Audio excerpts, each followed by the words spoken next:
हमने पिछली क्लास में क्या पढ़ा कि मेटल्स क्या होते हैं, नॉन मेटल्स क्या होते हैं, और ये भी पढ़ा रिएक्शन विथ ऑक्सीजन। और इस क्लास में हम लोग पढ़ेंगे रिएक्शन विथ वाटर, एसिड के साथ भी एक बार रिएक्ट कर कर देखेंगे, और फिर क्या करेंगे, बेस का रिएक्शन देखेंगे, और एट द लास्ट जो हमारा टॉपिक होएगा वो क्या होएगा, डिस्प्लेसमेंट। ठीक है, हम लोग आज 4 टॉपिक्स करेंगे, देन हमारा चैप्टर फिनिश हो जाएगा। सो चालू करते हैं। हमने let us see how metals and non metal react with water. अब देखते हैं कि वो नॉन मेटल और मेटल वाटर के साथ कैसे रिएक्ट करते हैं। Sodium metal is very reactive. Sodium जो होता है वो बहुत ज़्यादा रिएक्टिव मेटल होता है। It react vigorously with oxygen and water. ये बहुत जल्दी से जल्दी ऑक्सीजन और वाटर के साथ रिएक्ट करता है। A lot of heat is generate in the reaction, therefore store in kerosene.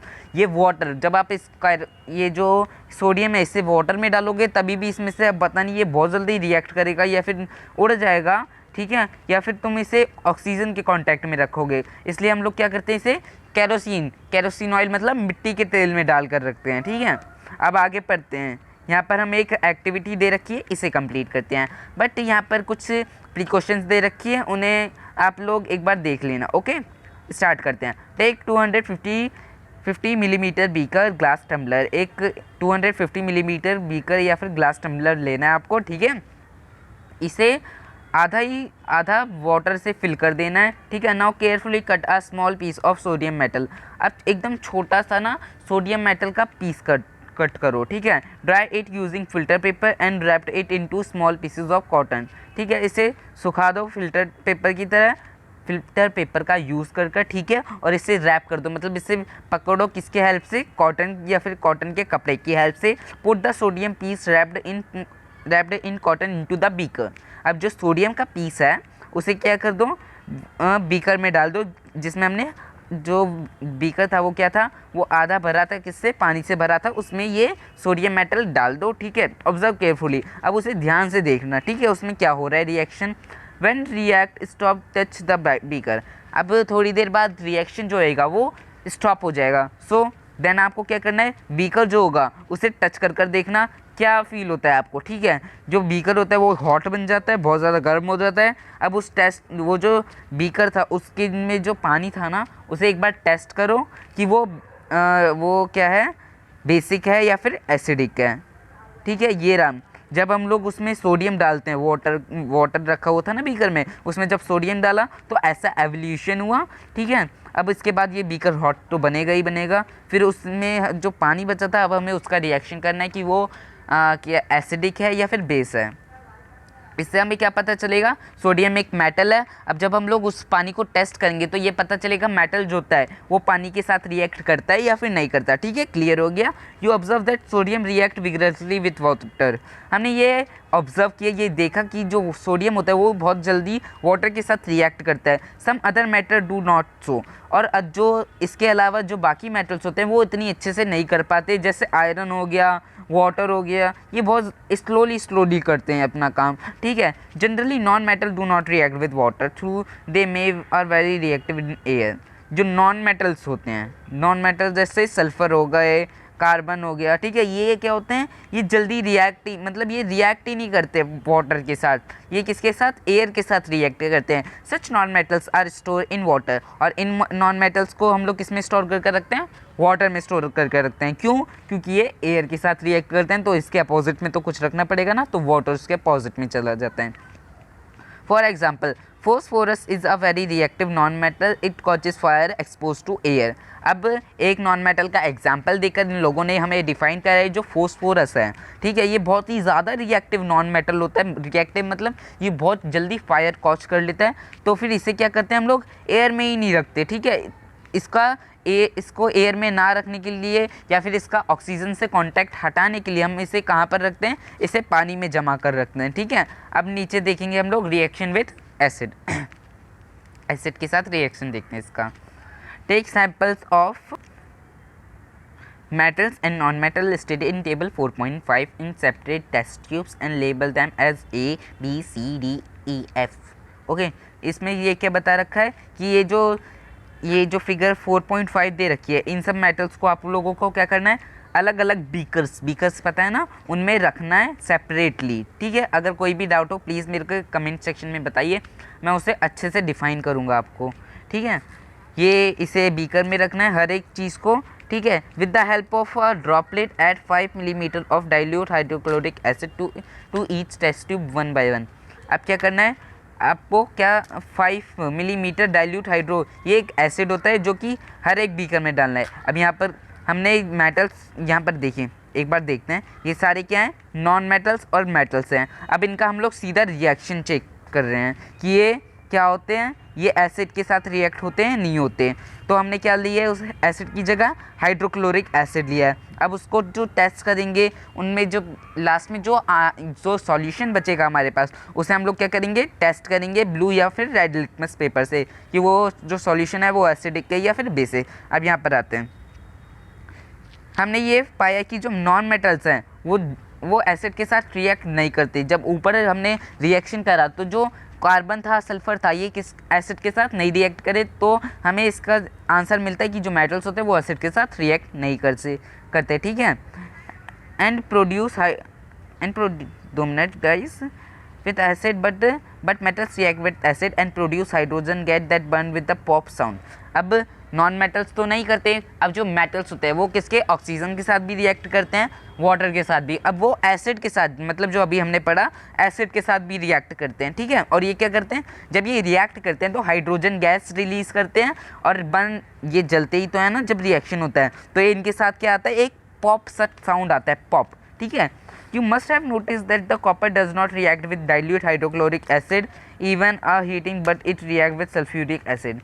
हमने ये देखा है कि जो हाइड्रोक्लोरिक एसिड है, ठीक है, उसमें कॉपर रिएक्ट नहीं करता, बट जो सल्फ्यूरिक एसिड होता है उसमें रिएक्ट कर जाता है, ठीक है। ये एक फैक्ट बता रखा है, ठीक है। अब यहाँ पर दूसरा रिएक्शन दे रखा है हमें बेस के साथ, इसे भी पढ़ते हैं। यहाँ पर प्रिकॉशंस दे रखी है रेड लाइंस में, तो हम लोग नीचे पढ़ते हैं, आप इन्हें पढ़ लीजिए, ठीक है। इस टास्क को करने से पहले prepare a fresh solution of sodium hydrochloric in a test tube by dissolving 3 to 4 plates of it in 5 ml of water. अब एक फ्रेश सॉल्यूशन बनाइए सोडियम हाइड्रोक्लोरिक का एक टेस्ट ट्यूब में, और उसमें 3 से 4 प्लेट्स ऑफ वाटर डालिए, मतलब 3 से 4 प्लेट क्या डाल दिए, वाटर की डाल दीजिए, ठीक है। Drop a piece of aluminium foil into it. अब उसमें थोड़ा सा एल्यूमिनियम डाल दीजिए, ठीक है। थोड़ा सा एल्यूमिनियम मतलब थोड़ा सा, बिल्कुल थोड़ा सा पीस डालना है, ठीक है। Bring the burning match stick near mouth of the test tube. अब उसके जो मतलब उसका जो मुंह होगा उसके ऊपर क्या करना है, जो टेस्ट ट्यूब हमने प्रिपेयर करी है, अब उसके जो सामने है ना, हमें एक बर्निंग मैच स्टिक मतलब जलती हुई माचिस को रखना है। तो क्या होएगा, हम लोग ऐसे ही बताते हैं, उसमें क्या होएगा, एक पॉप साउंड ऑब्जर्व होएगा, ठीक है। एक पॉप साउंड निकलेगा, as before pop sound indicate the presence of hydrogen gas. जब पॉप साउंड निकलता है तो उससे हमें क्या पता चलता है कि उसमें क्या है, क्या प्रेजेंट है, हाइड्रोजन गैस, ठीक है। जब भी पॉप साउंड निकले किसी भी चीज़ में से, तो उससे हमें ये डिफाइन होता है कि उसमें हाइड्रोजन गैस है। ये बहुत ज़्यादा इंपॉर्टेंट पॉइंट है, प्लीज़ लर्न इट, ये एग्ज़ाम में पूछ लिया जाता है। अब यहाँ पर देख लेते हैं बेस का रिएक्शन, ये मेटल्स के साथ होता है नहीं होता, और नॉन मेटल्स के साथ होता है नहीं होता। Metal react with sodium hydrochloric to produce hydrogen gas. Metals जैसे सोडियम हो गया, सोडियम रिएक्ट करते हैं जिससे हाइड्रोजन गैस प्रोड्यूस होती है। मतलब हमारे ये क्लियर हो गया, मेटल्स होते हैं वो बेस के साथ रिएक्ट करते ही हैं, ठीक है। अब जो नॉन मेटल होते हैं उनका जो रिएक्शन होता है बेस के साथ कॉम्प्लेक्स होता है, कैसा भी हो जाता है, ठीक है। अब यहाँ पर डिस्प्लेसमेंट रिएक्शन दे रखा है, इसे पढ़ते हैं। Recall the activity you reached before copper sulphate and iron that you perform in class 7th, ठीक है। यहाँ पर देखते हैं, एक बार अपनी जो एक्टिविटी रिमेंबर करो, याद करो, जब तुमने कॉपर सल्फेट और आयरन का रिएक्शन किया था, ठीक है, जो कि तुमने क्लास 7th में किया था, ठीक है। अब यहीं पर इसे छोड़िए, नीचे जाते हैं हम लोग, सीधा एक्टिविटी पर आते हैं, वो ज़्यादा नहीं आ रहा, ठीक है। Take 500 ml of beaker and label them ABCDE, ठीक है। अब आपको ना क्या करना है, 5 ऐसे बीकर लेने हैं, 5 बीकर लेने हैं, ठीक है, जो कि 100 ml के होंगे। Take about 50 ml of water each beaker. ये बीकर दिख रहे हैं, अब ये बीकर लेने हैं 5 ऐसे बीकर, ठीक है। उनमें 50-50 मतलब उनका आधे जितने बीकर है ना, उसमें से आधा आधा वाटर उनमें ड्रॉप कर देना है, उसमें डाल देना है, ठीक है। dissolve in each beaker a teaspoon of substance indicated in figure 4.6। अब ये यहाँ पर देखिए जितने भी सब्सटेंस इधर लिखे रखे हैं ना, एक चम्मच डालने उनमें। इसमें क्या डाल रखा है, बोरोसिल, नहीं सॉरी नीचे देख लेते हैं एक बार, हम लोग बता रखा है यहाँ पर, ठीक है, लिखा भी हुआ है, ठीक है। यहाँ पर एक बार पढ़ लेना। फर्स्ट में हमने कॉपर डाला था और जिंक डाला था, फिर नेक्स्ट में हमने क्या डाला था, कॉपर सल्फेट डाला था और आयरन नेल डाली थी। ये सारे कुछ दिए हुए हैं। अब हम लोग नीचे डालते हैं। ये एक्टिविटी जनरली इंडिकेट क्या करना चाहती है, यहाँ पर आते हैं, यहीं पर थे ना। What can you observe in the Veggies beaker? You have read then that one metal displaces another metal from its compound in aqueous solution। हमने ये पढ़ा है कि जो एक मेटल होता है वो दूसरे मेटल को डिस्प्लेस करता है एक कंपाउंड सॉल्यूशन में। इन beaker A zinc replace copper sulphate from the copper sulphate. देखिए अब वो जो फर्स्ट बीकर क्या हुआ इधर, ये जो बीकर्स थे ना, इनमें पहले हमने इस फर्स्ट बीकर में हमने पहले क्या डाला था, कॉपर सल्फेट सॉल्यूशन डाला था। मैं फर्स्ट की बात कर रहा हूँ। फर्स्ट में हमने सबसे पहले कॉपर सल्फेट सॉल्यूशन डाला था। देन क्या हुआ, उसमें हमने 1 टीस्पून, 1 चम्मच क्या डाला, उसमें हमने जिंक डाला। देन उसका जो कलर था ना वो ऐसे चेंज हो गया इस वाले बीकर में, ठीक है। ये क्यों हुआ, अब ये नीचे कुछ रीजंस दे रखे हैं, उन्हें हम लोग पढ़ते हैं, ठीक है। यहाँ पर दे रखा है उस जो जिंक था उसने रिप्लेस कर दिया कॉपर सल्फेट को, कॉपर को रिप्लेस कर वो सल्फेट में आ गया, जिंक सल्फेट बन गया। तो ये ढंग से समझ में नहीं आया होगा, तो हम लोग एक और बार समझते हैं। That is why blue colour of the copper sulphate disappear and powdery rest mass is copper is dispose at the bottom of the beaker. The reaction can be represent it's follow. मैं आपको इसे एक equation के through समझाता हूँ। ये copper sulphate था, ठीक है, और जिसमें हमने जिंक भी डाल दिया 1 चम्मच। पहले वो कॉपर सल्फेट था जिसका कलर ब्लू था, और फिर उसमें जिंक प्लस कर दिया। अब क्या हुआ, जिंक जो होता है वो बहुत ही ज़्यादा ताकतवर होता है कॉपर से, ठीक है। तो जिंक ने क्या किया, जिंक ने ना कॉपर को हटा दिया सल्फेट में से, इसमें से इसे हटा दिया, और ये कहाँ पर आ गया, जिंक कॉपर के प्लेस पर आ गया जिंक। देन ये क्या बन गया, जिंक सल्फेट बन गया, और ये कॉपर साइड में आ गया, और इसका कलर क्या हो गया, ये कलरलेस बन गया, कोई कलर ही नहीं रहा उसका, ठीक है। और जो कॉपर था वो रेड बन गया। अब you can write down the reaction taking place in beaker be in similar manner. हम लोग रिएक्शन बी जो हुआ है, बी में जो रिएक्शन हुआ है उससे भी लिख सकते हैं, ठीक है।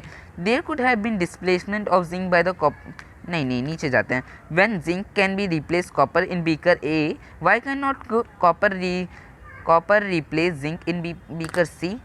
अब देखिए बीकर ए में क्या हुआ, जिंक ने रिप्लेस कर दिया कॉपर को ए वाले बीकर में, जो फर्स्ट वाला बीकर था। अब ऐसा जो सी वाला बीकर था उसमें ये ऐसा क्यों नहीं हुआ, ठीक है। वाई इट इज़ नॉट अगर इन बीकर सी।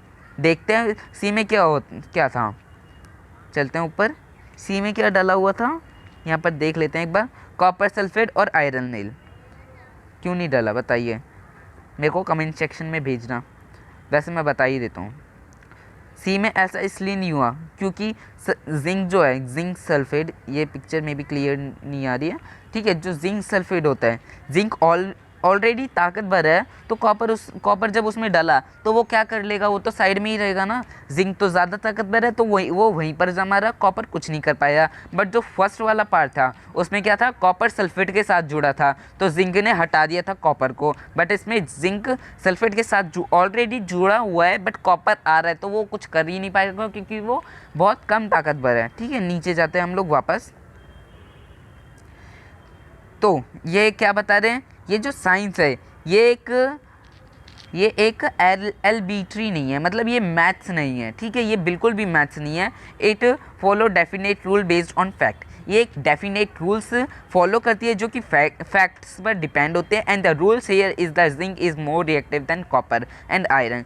तो यहाँ पर एक रूल है दैट कि जो जिंक है वो आयरन और कॉपर से ज़्यादा पावरफुल है। A more reactive metal can replace a less reactive metal. एक ज़्यादा ताकतवर मेटल एक कम ताकतवर मेटल को अच्छे से रिप्लेस कर सकता है, उसे उसके प्लेस से हटा सकता है। But a less reactive metal can not replace more reactive metal. पर जो कम ताकतवर मेटल है वो जो ज़्यादा ताकतवर मेटल है उसे नहीं हटा सकता कभी भी। There are no displacement reaction in beaker D and E. और यहाँ पर एक भी डिस्प्लेसमेंट रिएक्शन नहीं हुआ डी और ई में। अब यहाँ पर डिस्प्लेसमेंट रिएक्शन एक्चुअल में होता क्या है पता ही नहीं चला ना। डिस्प्लेसमेंट रिएक्शन वो होता है जिसमें जो मोर रिएक्टिव मेटल होता है वो लेस रिएक्टिव मेटल को उसके प्लेस से हटा देता है। जो लेस रिएक्टिव मतलब जो कम ताकतवर मेटल होता है उसे हटा देता है उसके प्लेस से, ठीक है। इसे हम लोग क्या कहते हैं, डिस्प्लेसमेंट कहते हैं। अब यहाँ पर देखते हैं डी और ई में क्यों नहीं हुआ कुछ। डी में क्या डाला था, आयरन डाला था और कॉपर। फिर से आयरन जो है वो ज़्यादा ताकतवर है कॉपर से, ठीक है, तो आयरन कॉपर कुछ कर नहीं पाया, आयरन का भी। अब यहाँ पर जिंक और आयरन, जिंक सबसे ज़्यादा ताकतवर होता है, ठीक है, और आयरन उससे कम। सो अभी भी जिंक का कोई कुछ नहीं बिगाड़ पाया, जिंक उधर का उधर ही बना रहा, ठीक है। अब नीचे जाते हैं हम लोग। अब यहाँ पर कुछ यूजेस दे रखे हैं मेटल्स और नॉन मेटल्स के। You should be able to guess metals are used for making industries material, automobile, aeroplanes, trains, satellites, industrial garbage, cooked utensil, water, boiler, etc. हमने ये देखा है कि ये जो नॉन मेटल्स और मेटल्स होती हैं ये बहुत सारी चीज़ों में यूज़ होते हैं। जैसे हमारी घरों की चीज़ों में, जैसे हमारा कुछ भी ले लो हम लोगों की, मैं आपको एक एग्जांपल देता हूँ। जैसे फ्रिज हो गया, फ्रिज में लोहा तो लगा ही रहता है। हमारा टीवी होता है उसमें भी लोहा बना रहता है, ये मत बोलना प्लास्टिक होता है, नहीं लोहा भी होता है उसमें, ठीक है। बहुत सारी चीज़ें होती है जिनमें लोहा होता है। हमारे यूटेंसिल्स होते हैं वो भी लोहे के बने होते हैं, तो इनका बहुत ज़्यादा यूज़ होता है हमारी डेली लाइफ में। सो यहाँ पर क्या दे रखा है, you are also familiar with the use of some non metals. हम यहाँ पर कुछ नॉन मेटल्स का भी यूज़ देखते हैं, ठीक है। यहाँ पर कुछ नॉन मेटल्स का यूज़ बता रखा है। नॉन मेटल्स का जनरली हमने यूज़ नहीं पढ़ा है। नॉन मेटल्स में हमने यही पढ़ा है कि वो क्या होते हैं, वो जैसे सल्फर हो गए, कॉपर हो गए, कार्बन हो गए, यही होते हैं। नहीं, अब इनका यहाँ पर यूज़ पढ़ते हैं। यहाँ पर कुछ यूजेस दे रखे हैं, इन्हें पढ़ते हैं। Non metals are essential for our life which all living being inhale during breathing. Non metals जो होते हैं वो बहुत ही ज़्यादा हेल्पफुल, मतलब बहुत ज़्यादा ज़रूरी होती हैं हमारी लाइफ के लिए। हम लोग उसे सूंघते हैं, ठीक है, हम लोग डेली लाइफ उसे इनहेल करते हैं, सूंघते हैं। अब ये सूंघने वाला कौन सा नॉन मेटल आ गया, ऑक्सीजन। ऑक्सीजन भी क्या है, एक नॉन मेटल है। यहाँ पर ऑक्सीजन की बात कर रहे हैं। Non metals use in fertiliser to enhance the growth of plant. Non metals होते हैं वो प्लांट में यूज़ होते हैं, उन एज अ फर्टिलाइज़र यूज़ होते हैं प्लांट में उनकी ग्रोथ बढ़ाने के लिए। अब फर्टिलाइज़र क्या होते हैं, ये मैंने वीडियो बनाई है, ये क्लास 8 के चैप्टर 1 में बता रखा है, ओके, देख लेना मेरे चैनल पर जाकर अगर ना पता हो तो, ठीक है। तो क्या होता है, जो नॉन मेटल होता है वो फर्टिलाइज़र में डले होते हैं। अब कैसे फर्टिलाइज़र में कैसे डले होते हैं, ये नाइट्रोजन भी क्या है, एक non metal. Non metals use in water purification process. जो नॉन मेटल होता है वो वाटर प्यूरिफिकेशन, जो क्लोरीन की गोलियां जानते होंगे या फिर 9th 10th में पढ़ेंगे आप। जो क्लोरीन होता है, क्लोरीन की कुछ गोलियां होती हैं जो कि वाटर को क्लीन करती हैं, वो भी किससे बनी होती है, नॉन मेटल से बनी होती हैं, ठीक है। नॉन मेटल्स क्या होते हैं, ये ना दवाइयाँ भी इन्हीं से बनी होती हैं, नॉन मेटल से, ठीक है। नॉन मेटल्स यूज इन क्रैकर्स, क्रैकर मतलब पटाखों में भी ये लगे होते हैं, नॉन मेटल का यूज़ होता है। यू मे ऐड सम मोर, हम लोग इसमें कुछ और भी ऐड कर सकते हैं। सो यहाँ पर मेरी वीडियो का अभी एंड नहीं होएगा, मैं आपको ये भी पढ़ाऊँगा, ठीक है। ये भी बहुत इंपॉर्टेंट है, यहाँ पर कुछ इंपॉर्टेंट क्रूशियल पॉइंट्स दे रखे हैं जो कि हमें पढ़ने पड़ेंगे ही, ठीक है। ये एग्जाम में आए थे, ठीक है, मैंने पिछले साल का एग्जाम देखा था। तो let's start. These substance are different from those which are मैं ऐसे ही बता देता हूँ। इसमें हमें क्या बता रखा है, अब मेटल्स हो गए, नॉन मेटल्स, जब ये दोनों मिलते हैं तो इन्हें हम लोग क्या कहते हैं, मेटलॉइड्स कहते हैं। इस जो पूरा पैराग्राफ दे रखा है इसमें बेसिकली हमें यही बता रखा है कि जो ये मेटल्स और नॉन मेटल्स होते हैं जब ये दोनों मिलते हैं तो क्या बनता है, मेटलॉइड्स। ऐसे बहुत सारे सब्सटेंसेस हैं हमारी दुनिया में जो कि मेटलॉइड्स हैं, ठीक है। और हमें एलिमेंट के बारे में भी बता रखा है। एलिमेंट क्या होता है, एलिमेंट एक ऐसा सब्सटेंस होता है जिसमें हम लोग कोई भी ट्रीटमेंट कर लें पर वो टूटता बिल्कुल भी नहीं है। एलिमेंट क्यों होता है ऐसा, क्योंकि वो बहुत ही ज़्यादा छोटा होता है, ठीक है। सो यहाँ पर हमारा चैप्टर ख़त्म होता है। Thank you guys. अगर आपको कोई भी डाउट हो प्लीज़ मेरे कमेंट सेक्शन में लिखिए, मैं आपको उसका सॉल्यूशंस या फिर मैं उसके ऊपर वीडियो ज़रूर बनाऊँगा। सो मेरे चैनल को सब्सक्राइब करना मत भूलना, लाइक करना, शेयर करना। Thank you, bye bye.